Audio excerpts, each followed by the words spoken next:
Mark, welcome to the dirt. Hi, Jim. Thank you. Pleasure to be All here. right. Yeah, man. We're happy to have you. So who are you? I'm Marc Daniels. Very blessed individual.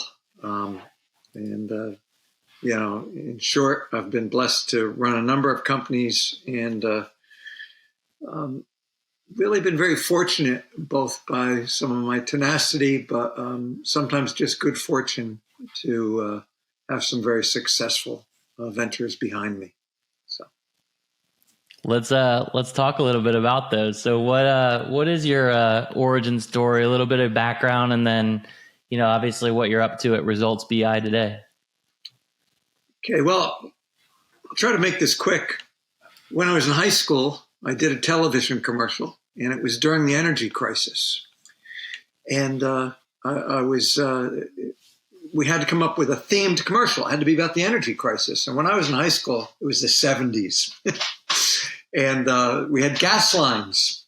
And you could only take your car to get gas on odd days or even days, depending on your plate. My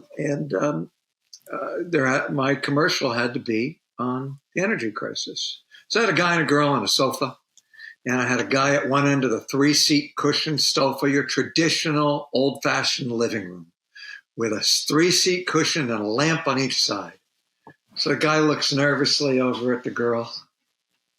She looks nervously back at him, and he reaches and turns off the light at his end of the sofa. And then he looks at her again, and he gets up the nerve to move one seat cushion closer to her. And he reaches around her and turns off the light, and everything goes to black. And it said, "Enjoy the energy crisis, turn off all unnecessary lights." So I won first place in the state of New Jersey. And I got a scholarship to a Jersey State College. And I went to college. And my guidance counselors aren't always, I don't want to put down guidance counselors all over the world because we'll get a lot of emails from them and text messages and you'll get slammed. But my guidance counselor said, "Well, you need to go into television." She was wrong. Marketing was at the heart of me, not television. So I went to college, and my major was television and film production. And then when I was a sophomore in college, a drunk driver crossed to the wrong side of the road, hit me head on, had my left arm nearly cut off. I spent a month in the hospital. They told me I'd never use my arm again. And I switched my major to accounting. Some people say, "Well, that must have been terrible. I bet you wish that never happened." It was probably one of the best things that ever happened to me in life because I really learned finance. And I learned a lot about finance, learned a lot about accounting. And as I embarked into my career, I was a practicing accountant. But all of a sudden, I was doing the books for a Radio Shack dealership in a little town of West Milford, New Jersey. And at that point in time, the country was in a real recession. We were in what's called stagflation. Inflation was running rampant. Prime rates were going up. They actually reached 18%. So I don't want to hear anybody complain about the prime rates today. Go back to the late 70s and 80s. They were 18%. The country had come to a screeching halt because any extra cash coming into the economy was going to pay for inflation. The Ford Mahwah plant, 2 towns away, closed down. It was the second largest manufacturing plant in the United States. This Radio Shack dealership lost instantly 20% of its revenue because people were out of work and unemployed. Then the drinking age in New York State was 18. I was 1 town away from West Milford, New Jersey. All of a sudden, the drinking age in New Jersey went to 18 because it was the end of the Vietnam War. And, we were killing our young men in Vietnam. So the drinking age went to 18 all across the country. in the late 70s and early 80s. But people used to drive through West Milford and come to the bars in Greenwood Lake, New York. Well, all of a sudden, nobody needed to drive to the bars in Greenwood Lake, New York. So the economy in the area was totally going away. Warner Brothers ran a retreat or a destination place, sort of like Disney World, called Jungle Habitat. They closed down. And more than 50% of the population was unemployed, out of work. Terrible, terrible time in northern Jersey, in that corner of New York State as well. So I was working for a Radio Shack dealer. He had just purchased his franchise, and he had signed off his house. And I turned to Joe and I said, Joe, you're going to be out of business within 6 months. And he said, you crazy effing kid. You don't know what you're talking about. He said, rerun the numbers. Came back in 2 days later. I said, Joe, you're right. I was wrong. You're going to be out of business in 4 months. Not 6, 4. So that weekend, we went to a Radio Shack convention in Middletown, New York. And all these Radio Shack dealers were talking about this Radio Shack Model 1. And some dealers were complaining about a place called Pan American Electronics in Texas that was mail ordering the Radio Shack computer at a 10% discount. So rather than selling it for $7.99, they were selling it for $7.18 or $7.19. So I pulled Joe away. We went to the bar. On the back of a barroom napkin, I wrote my first strategic plan.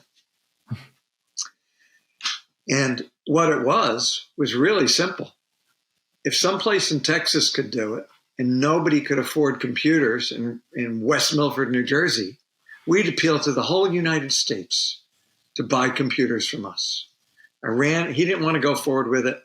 I ran an ad in the Wall Street Journal, cost me $250. I threw it on my credit card, which probably had a $500 limit at that time. 201-728-7555. The best prices in the USA on TRS-80 computers. And the phone never stopped ringing. We were bringing in truckloads of Radio Shack Model 1 computers and shipping them all over America. And every one we shipped, we made $100 clean on it, because Radio Shack transfer price was $5.99, and we were selling them for $6.99. So that's how I started. And I got into this industry, into the computer industry, not really knowing what the hell I was doing. It was timing, luck, a little bit of marketeering, and that's where it started. I ran that company for 12 years. We were originally called Computer Discount of America. The margins started to deteriorate in computers, and we started to sell to musicians, desktop publishers, architects, lawyers, people that needed systems configured for their very specific needs. And that's when I realized that we had to change our name from Computer Discount of America to CDA Computer Sales and not be a discount house anymore, but to be a different type of, and that was sort of my first pivot.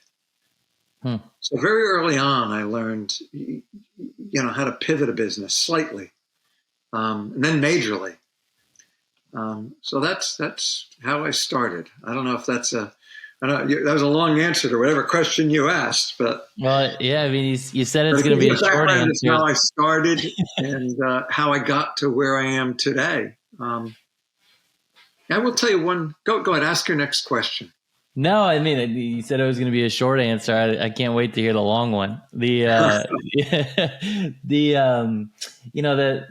start of what you did on the strategic planning side is fascinating. So I'd love for you to just keep going and talk a little bit more about your stories as you grew into the man that you are today around strategic planning. Well, if you think about it, the early purpose, you know, you always want to come up with your core purpose, why you're doing it. Simon Sinek wrote a good book about it, and it's called Start with Why. He's got a great podcast. If you don't want to read the book, it's one of the top 5 podcasts of all times. Simon Sinek. But you always want to start with why. And if you think back to my why I started that company was to save Joe Russo's ass, to save this guy who was in his 40s and had just signed off his house. And, you know, and the next thing you try to do when you're putting together the strategic plan is figure out where you're going to go. I probably ignored it at that point in time. I didn't know where the hell I was going. I didn't know what I had buckled up for. I just was going by pure gut instinct. One of the very early things you do is you define your target market in what your geographic region is. And that's probably the 4th or 5th thing I usually work with, or we work with on a client or in our software is, okay, now you know your vision, which is why you're doing it, where you're going, and what kind of people do you want on the journey with you. That's what you typically do first. I ignored 2 of those in the beginning. But what I did accidentally stumble onto is the 4th or 5th component that you look at is your geographic territory. And I realized that we were dead in West Milford, New Jersey. West Milford, New Jersey is a 17-mile long town. It's one of the 3 largest square mileage towns in the whole state of New Jersey. People aren't going to drive to come to a Radio Shack dealer to buy your stuff, even if it's discounted. And you certainly aren't going to get enough people to drive there.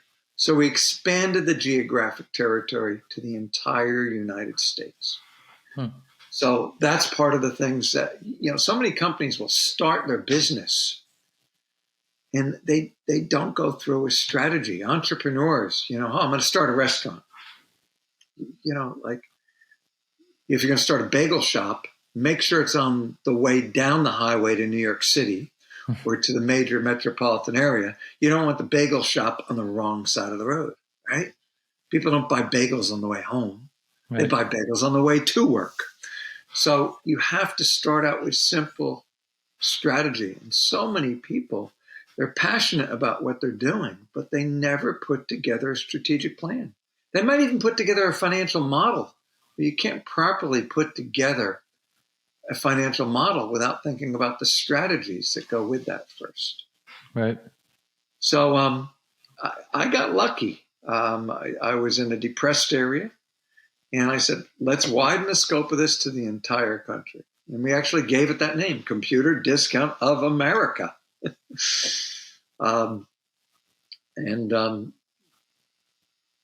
So that was the first component of strategy.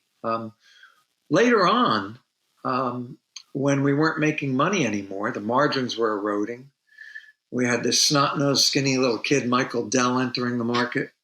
There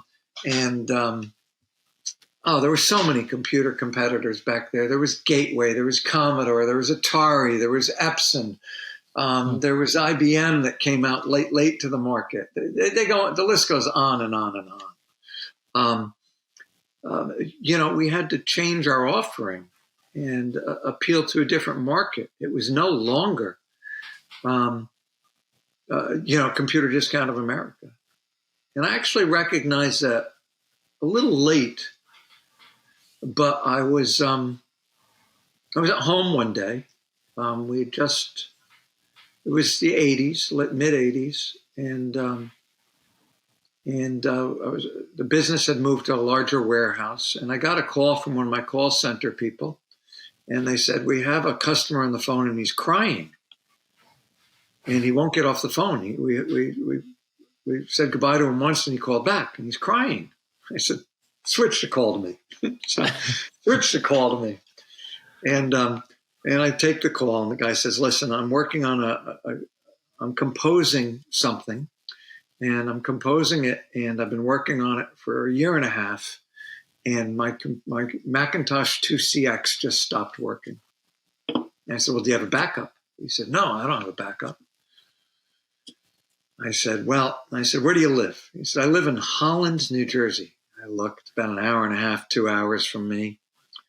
Before you could look at addresses on the phone, but I knew where it was. It was on the Delaware River. Went to the warehouse, grabbed a brand new Macintosh 2CX, drove out to the guy's house, pulled the hard drive out of the computer, put the hard drive in, and the computer booted. Guy gives me a hug. He's crying.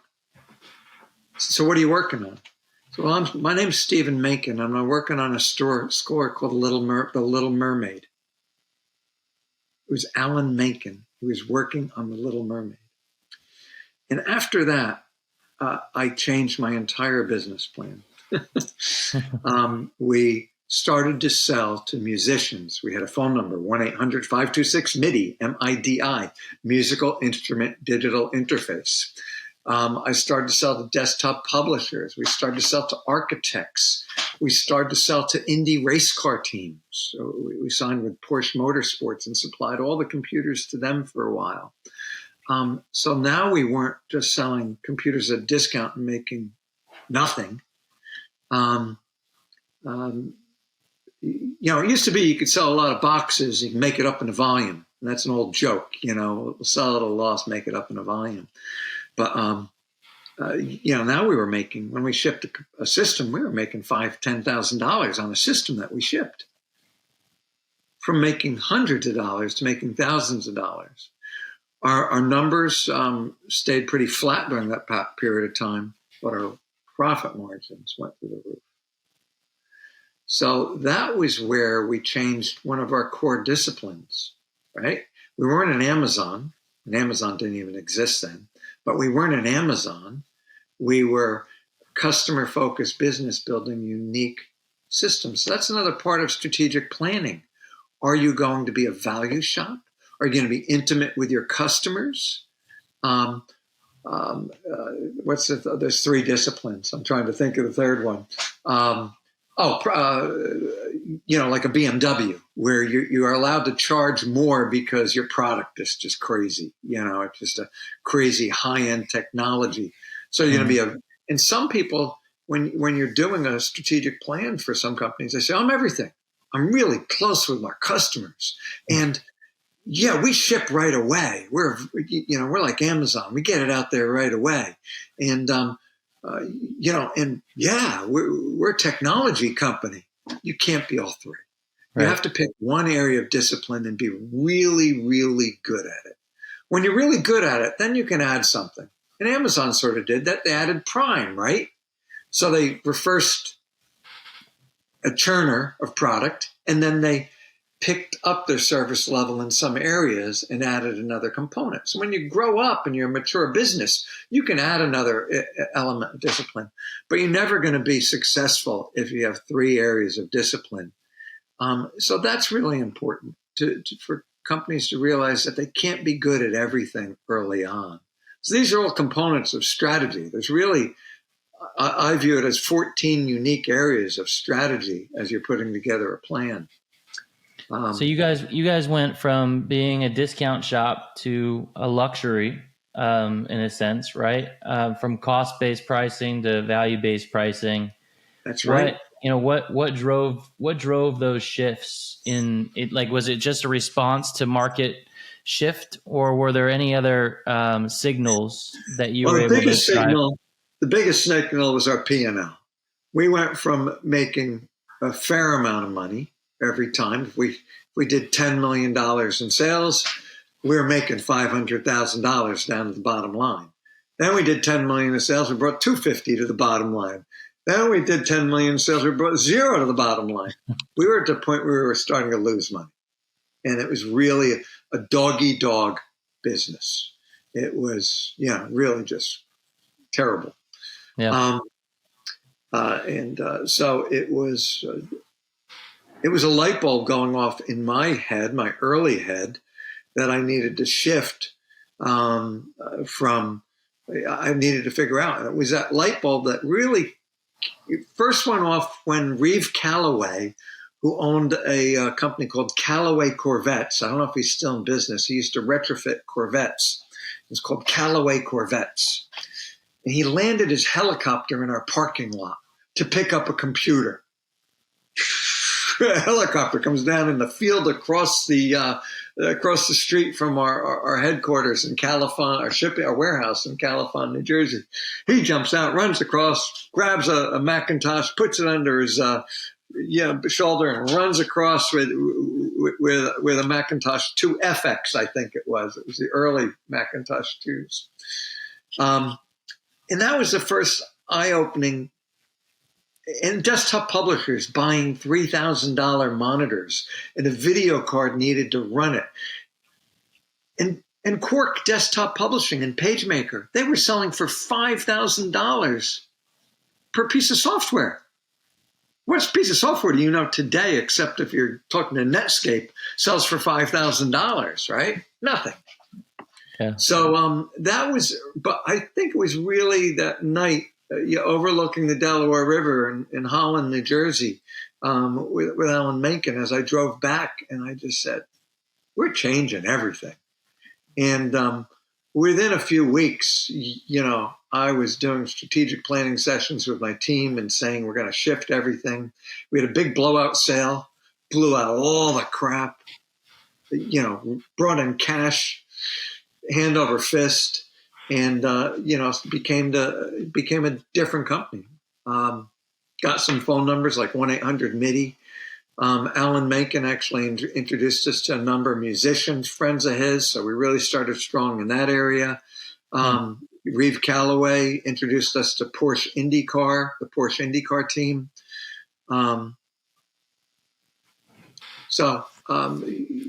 That's what really,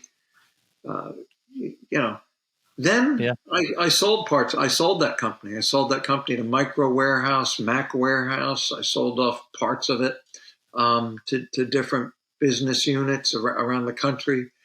And I stopped doing computers because, again, all those components that you had to buy that went into the computer now are becoming part of the computer, right?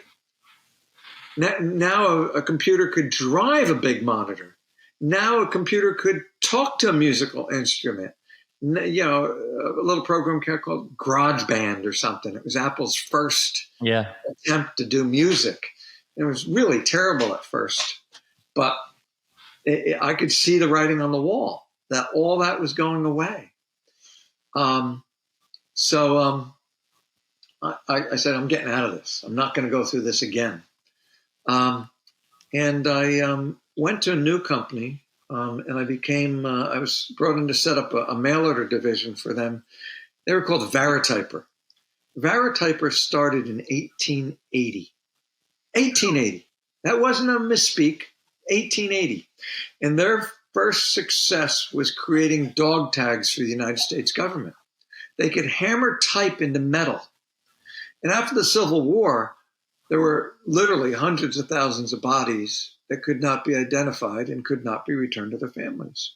So after that, we sent every serviceman to war with a metal dog tag with their ID and name on it. And that was their first big claim to fame. By the time I got to their company, typesetting was starting to fade out because you could now do typesetting on your computer. And you burn it to, so they started to make image setters. You could burn it to a Mylar piece of film, and typesetters were going out of business. And even the people that would create the plates for presses were going out of business. So again, I realized that I'd joined the wrong company. This company was in trouble. They were nearly bankrupt. But there was one technician, one engineer that was working on what's called a plate setter. And what that would take whatever's on your screen and burn it directly to a metal plate, which could be instantly hung on a printing press. So we created this image setter called they had a image setter called the M5300. I said, now let's give it a name. It was the Panther image setter. And I recorded a number of, and this is early. So early in the internet, we did a number of recordings in the 90s of a Panther sitting on top of an image setter and showing how quickly we could generate a metal plate. It was a live panther. Don't have time to tell you the story about being attacked by Shadow, the panther, but I was attacked by a panther a live panther at one point in time. So during a photo shoot. But that's a whole nother story. We'll tell you that another time. Part two. Anyway, we started to do these panther image setters, and they were relatively successful, but they weren't selling like hotcakes. And then we went to a newspaper show. I think it was in Las Vegas. Might have been in Los Angeles. And newspaper said, "Can you build this in a tabloid size?" And I'm talking sheet size. I'm talking about like New York Times size. And we said, yeah. And we started to sell those things, and we were selling those for $180,000 each. And the cost of manufacturing them was about $35,000. And we sold them like hotcakes. Every newspaper in the United States and Canada and all around the world bought 2 of them. Because newspapers were still hot back then, and that meant that they didn't have to go to film, that they could go direct to plate. And before you know it, this company was doing $55 million a year again. They had gone from $80 million down to about 15 million. And now they were back up to $55 million selling these Panther plate setters. It was a trend in the industry. And that's probably where I first started understanding that what I had read in the books that are up on the upper shelves here, the SWOT analysis, which was created by Albert Humphrey in 1960 at MIT. And SWOT, for people listening to the dirt, the dirt is that SWOTs were great back then, but they're not the best way to plan your future today. So I now do what's called a SWOTL. And SWOT stands for strengths, weaknesses, opportunities, and threats. Throwaway threats. Nobody guesses threats right. Hey, you were traveling last week. Were you in the Bahamas? Yeah, I was in the Bahamas. Yeah. Do you know they're going to be potentially hit by a hurricane this week? Now that's a threat. Okay. But did you know that before you left or before you got there with your family? Before I was leaving, but not before I got there. Okay. So you did know that it was coming. But, the businesses that in Barbados where they might take a direct hit from this hurricane, they probably didn't plan for being wiped out, right? And they could be, right? The Bahamas were wiped out a few years back, and I have an investor that owns a company there. They were decimated. So nobody planned for COVID-19. 8,000 companies we serve on our platform. Nobody put global pandemic as a threat. Not one company listed global pandemic as a threat to their business. Right. What you really want to look for is trends. Trends are what drive growth. Now let's go back to Computer Discount of America. What drove the first wave of explosion there? Computers. You couldn't buy them. There were no stores. The only place you could go is go to a flea market, a computer show. There were no computer stores. You had to buy them online. What drove the next explosion? People that needed customized systems built, unique systems built. They needed their hands held. What drove Prepress Direct and Varityper to their next level of success? Typesetting was going away. They needed to cut 2 steps out of the printing process, direct to plate.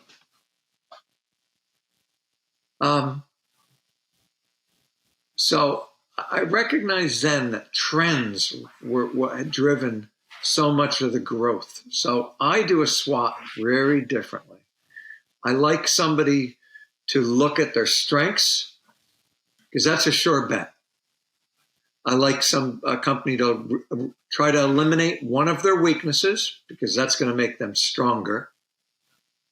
And then I want them to look at a trend, an emerging trend. And I want them to do that every quarter because trends are hard.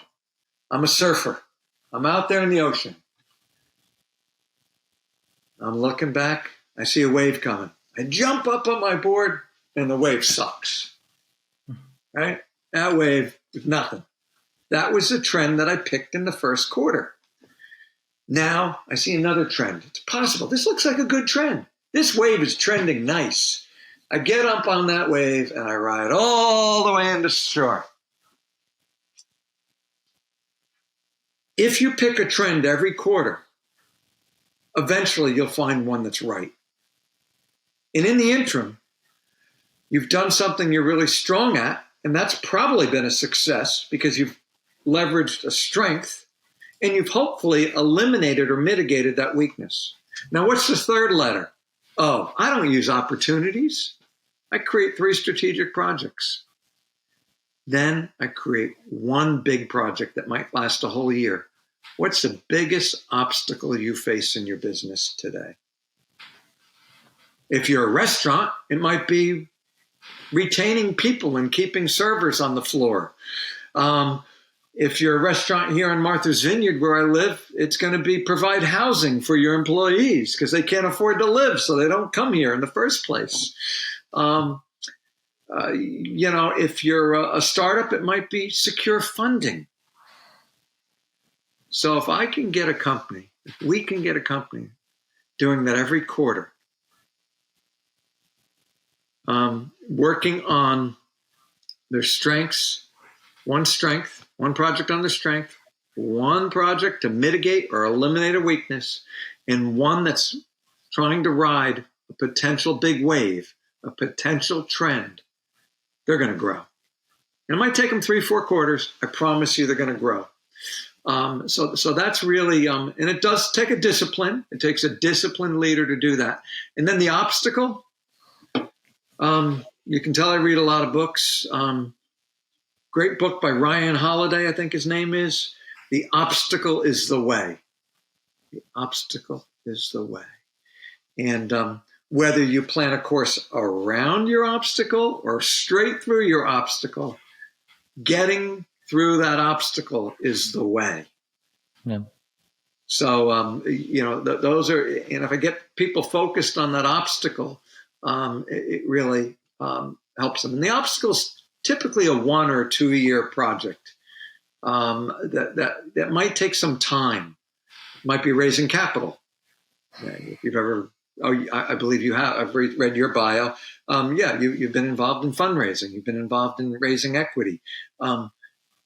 That's not something where you do your first pitch deck and you walk in and boom, it's done.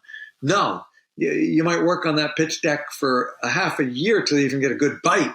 You might work on a whole nother year till you get somebody saying, okay. The obstacle is the way, but to keep somebody focused on the big thing that's blocking their success is really also important. So, and then L. Yeah.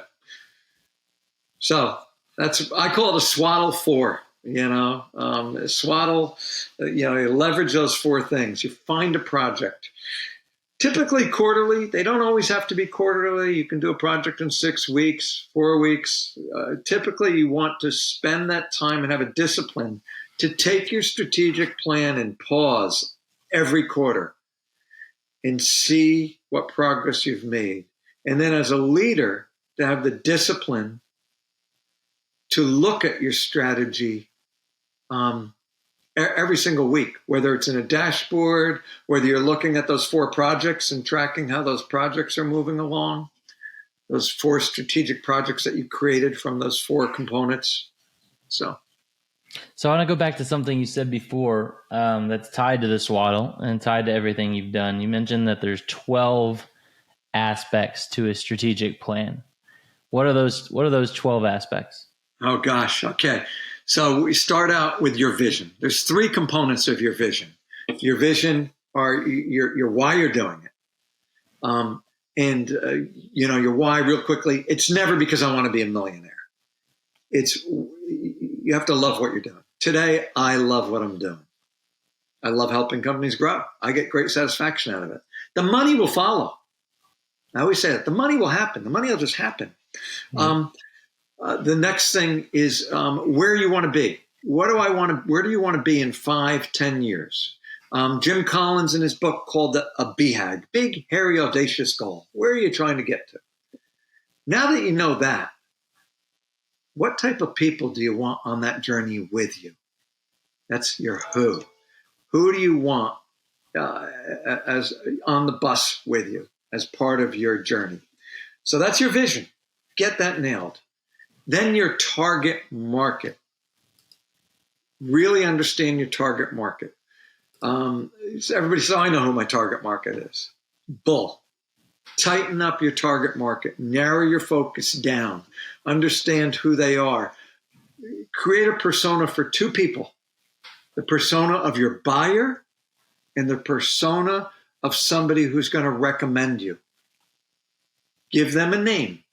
So my first persona might be Sally. She buys lots of stuff from me. She buys strategic planning software from me, or she buys whatever I'm selling from me. And then the next person might be, so I'm always going to, when I'm creating a new offering or putting product in my store or providing a new service, I'm always going to think like, would Sally buy this from me, right? Then I'm going to add another product, and I want an influencer as my other persona. So I say, would Jim recommend this? Would Jim get behind this product? So that's my other persona. So I have Sally and Jim, right? So I like to see two personas come out, and then your geographic region. Where are you going to focus on now? And I also then throw a curveball. Where do you think you'll be in 2-3 years? Just serving the island of Manhattan? Or do you think you'll be serving all 5 boroughs? Or do you think you'll be coast to coast? So, where do you think you're going to be in 5 years? Wow, I wish I'd printed them all, but the next one would definitely be your core values. Your value discipline. And we talked about that already, your value discipline, whether you're customer centric. The next one are the 3 reasons that somebody would buy your product from you. And you have to appeal to 3 different types of people's brains. The first is the rational person.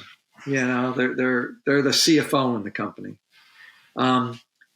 So the functional benefit, the rational benefit, and the benefit of the heart, the emotional benefit.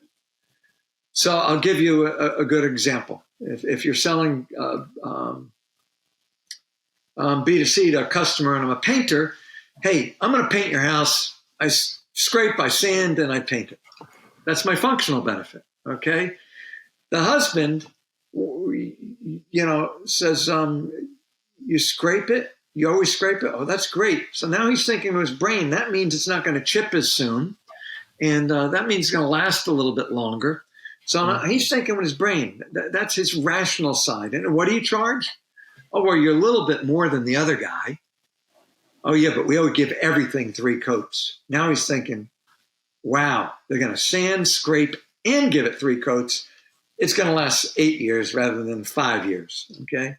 And the wife, she's thinking, this is a little bit sexist, she's thinking, wow, 2,000 colors? And if she loves her husband, she's thinking, he won't fall off the ladder and die, right? So she's got an emotional benefit, right? Now business, CEO says, man, we got to grow. We needed this piece of software to grow. That's his functional benefit. The CFO, where's he go? He goes to the rational side, right? He's thinking right away, oh, it's going to save the company. It's going to save the company money. And And the guy running sales is going to say, it's going to be so much easier to enter an order and track an order. So he's the emotional person. So it works no matter whether you're talking to B2C or B2B. You got to appeal to all three of those. Then you want to do a competitive analysis. I'm always very competitive. So you asked about the 12 to 15 components, but the competitive analysis I always did. I always looked at what my competitors were doing.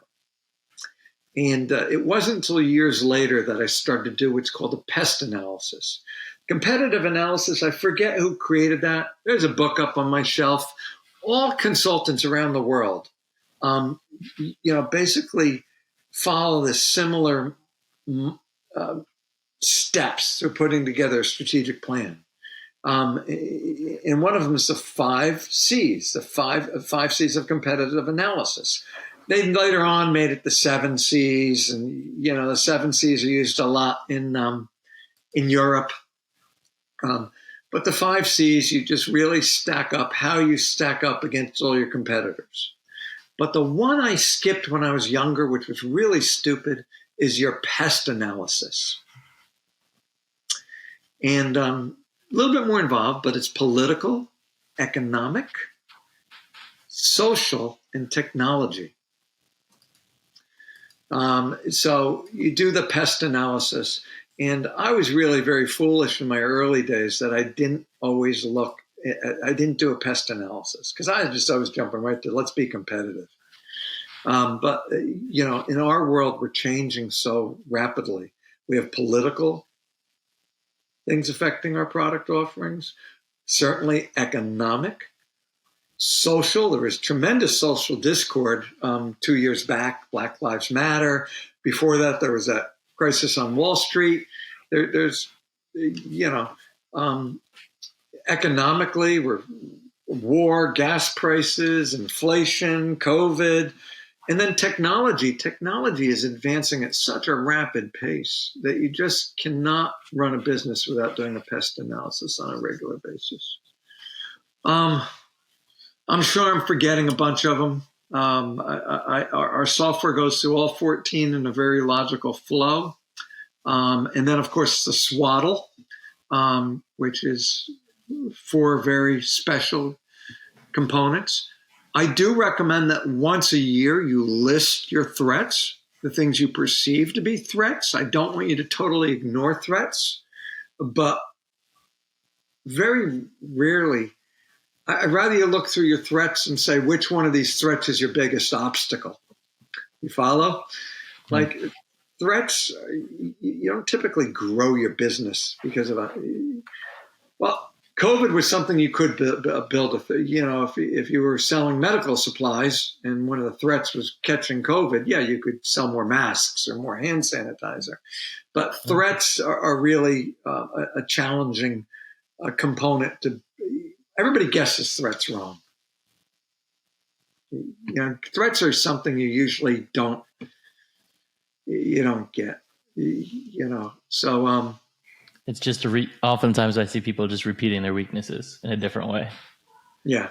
And then, I guess the biggest thing is that I had a great mentor. He's passed away since. Actually, he was the original CEO of Varityper. And he brought us away for a strategic planning meeting. And then he came back from that we came back from that strategic planning. The meeting was incredible. It was a great strategic planning session.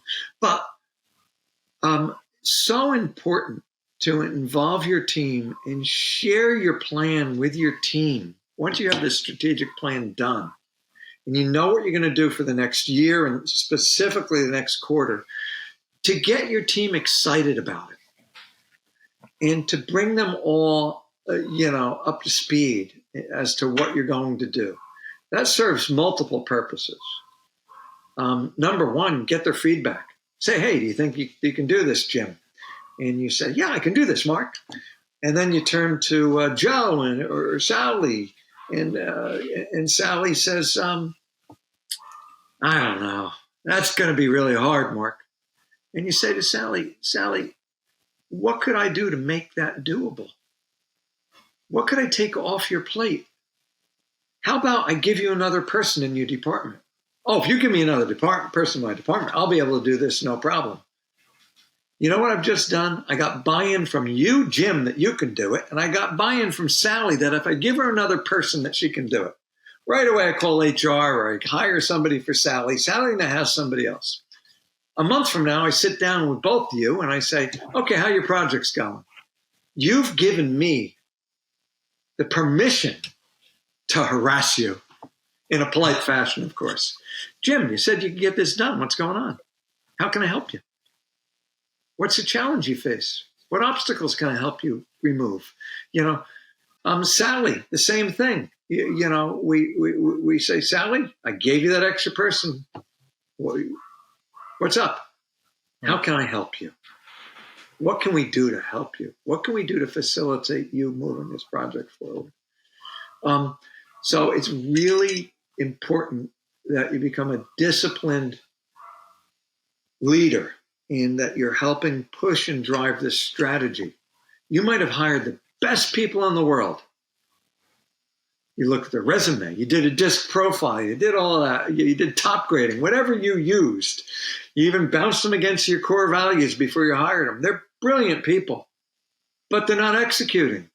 Mm-hmm. The most important thing as a leader is to be a leader and drive that execution. And I'm not saying beat them up. I'm not saying whip them to death. I'm saying get their buy-in and excitement at the beginning of the quarter. Make sure they're excited about you, as excited about it as you, and optimistic that it can be accomplished. In every single week, check in with them, hold a monthly quick, it doesn't have to be a long meeting. I hate meetings. I worked at Flextronics for 3 years in San Jose, California, a multi-billion-dollar company. Let me tell you, I hate wasted, stupid meetings.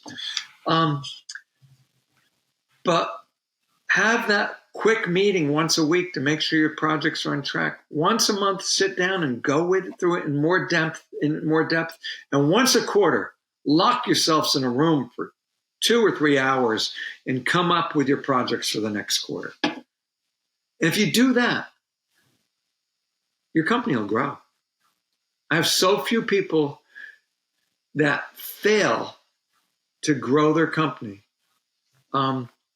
You asked for You asked for 15, and while I was talking, I thought of 2 other things. There's 2 other components that we look at when you're doing strategy: is things that you must keep on doing and things that you should stop doing. And it's real simple. Are they aligned with your core purpose? Are they aligned with your core purpose? If they're not aligned with your core purpose, why are you doing them? Yeah. Why are you doing them? And when I go into a company and they say, oh, we're bleeding cash, we're in trouble, and we got to turn this thing around, I look at those 2 components very early on. And I say, why are you doing that? I was in New Zealand doing some coaching for a client directly on site. And he said, well, because my father started this company and he always did that. And I said, is he still involved with the business? Yeah, he does a little bit of selling from every now and then. I said, stop doing it for the customers that you sign. Keep on doing it for the customers he signs. Went back a year later. He said, thank you, Mark. We saved $180,000 by stopping that practice of what they were doing and going out and doing for all their customers that they serviced. Yeah. They continued to do it because his father was still lightly involved with the existing clients, with his father's new clients that he was still bringing on, but it saved a lot of money for the company. So if you figure out what you're doing that's aligned with your core purpose and stop doing things that aren't aligned with your core purpose. So many companies, they try to go too many directions at once.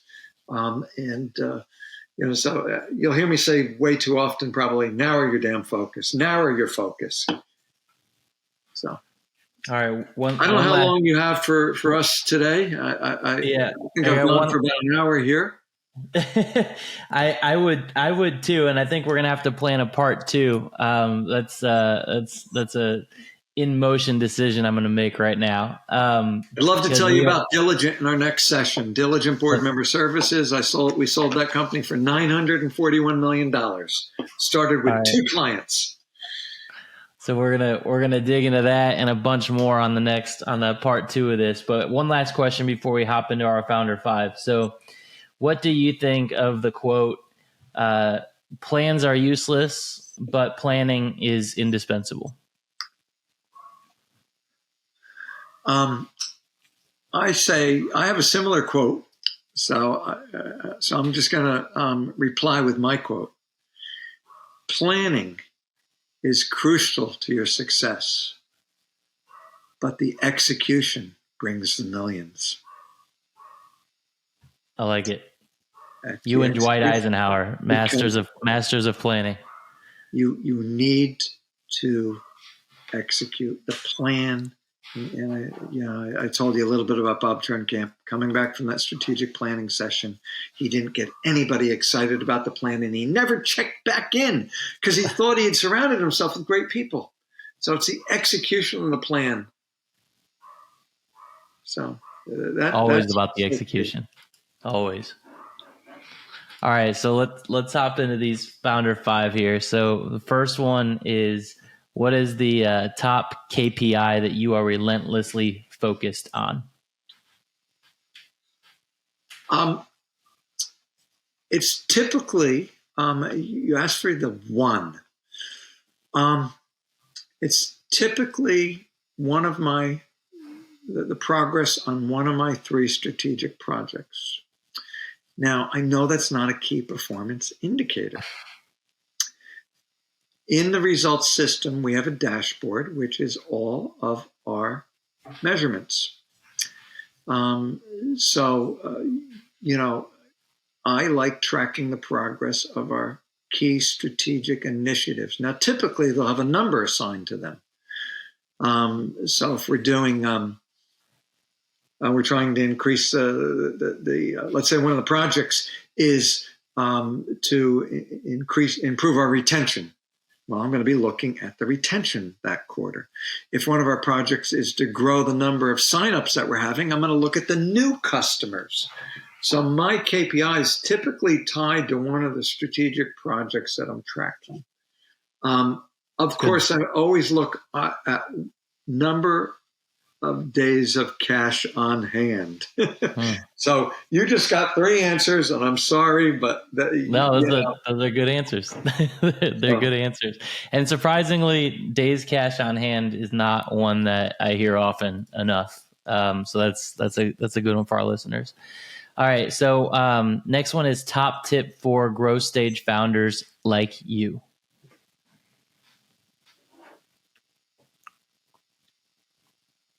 Three projects,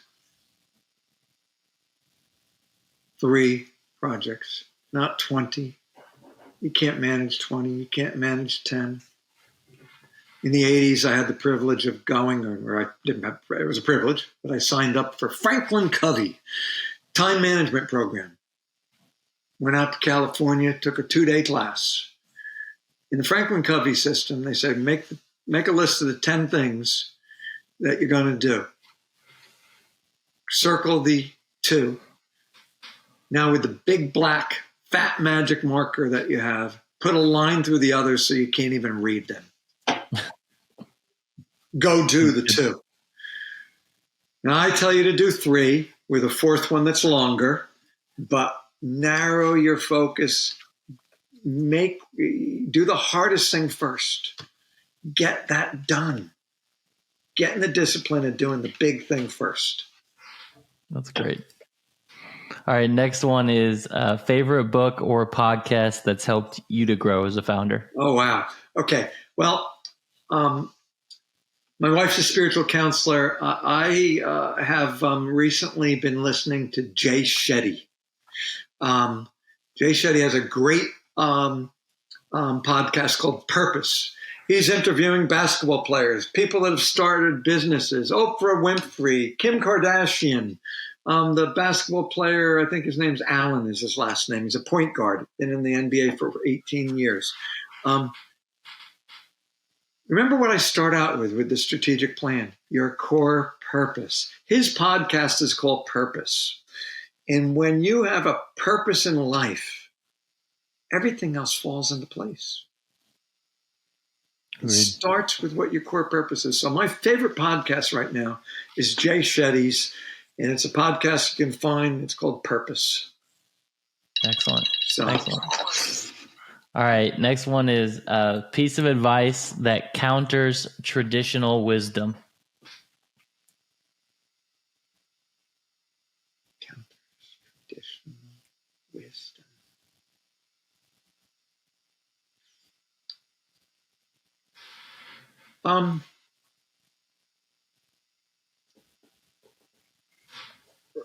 Yeah, I would say finding, so many entrepreneurs, they think they're going to do more by working 18 hours or working 16 hours a week, and work less. Work less. Find balance in your life. Find balance in your life. And if when you wake up and do those two things on your list that I talked about, work on those two projects, you'll find that your business is moving forward. And I think so many young entrepreneurs and even older entrepreneurs, they think they're just going to accomplish more by how many hours they work on. And find balance in your life. I don't know if that counters traditional wisdom. I think some people would say that is wisdom, but I think for a lot of entrepreneurs, they think just working harder is the answer. It's really working smarter, put together a strategy. Yeah, agreed. All right, last one. What is going to be the title of your autobiography?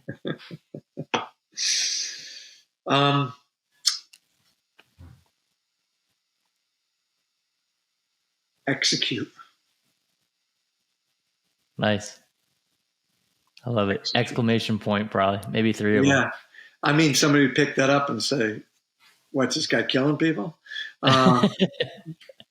No. Execute. Maybe not execute them, execute it. Execution. Unending focus on execution and strategy. Just that discipline, but execute would probably be it. That's a good one. All right, you've given a ton to our listeners today, Marc. So time for a little bit of self-promotion. How can those listening help you out? ResultsBI.com. I do a lot of free monthly. I do a free strategic planning session. I have one coming up in July because it's the middle of the year. And if you haven't done a strategic plan, join me for a 3-day strategic planning intensive, hour and a half every day. And I'll help you step through putting together a strategic plan for free.